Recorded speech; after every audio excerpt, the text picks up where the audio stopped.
నగరంలో మనం దాదాపు ఒక 10 యాక్సిడెంట్లు తీసుకుంటే అందులో 5కి పైగా ఓఆర్ఆర్ పైన జరిగినటువంటి యాక్సిడెంట్లే ఎక్కువగా నమోదవుతున్నాయి. ఎందుకు ఈ ఓఆర్ఆర్ పైన మీరు ఇన్ని సేఫ్టీ ప్రికాషన్స్ తీసుకున్నా, ఇన్ని రూల్స్ పెడుతున్నా, ఇంత అవేర్నెస్ కల్పిస్తున్నా, ఓఆర్ఆర్ పైన ఇన్ని యాక్సిడెంట్లు అవుతున్నాయంటే ప్రధాన కారణం ఏమని చెప్పుకోవచ్చు? ఇంకా ఏమైనా ఫర్దర్గా మీరు అవేర్నెస్ కానీ లేకపోతే ఎక్స్ట్రా సేఫ్టీ ప్రికాషన్స్ ఏమైనా తీసుకురాబోతున్నారా?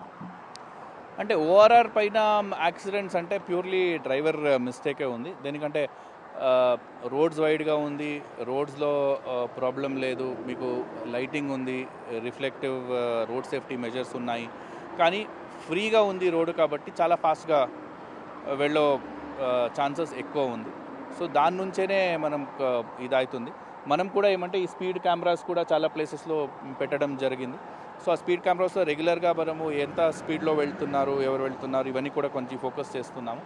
చాలా ఎక్కువ ఓవర్ స్పీడ్ ఉన్న వాళ్ళు ఫస్ట్ చలాన్ జనరేట్ అవుతుంది. అది కాకుండా జిగ్జాగ్ చేయడము, లేదంటే రేసింగ్ లాగా చేయడం, ఇవన్నీ చేయడం ఉంటే మనకు టోల్ ప్లాజాలో కెమెరాస్ ఉంటుంది.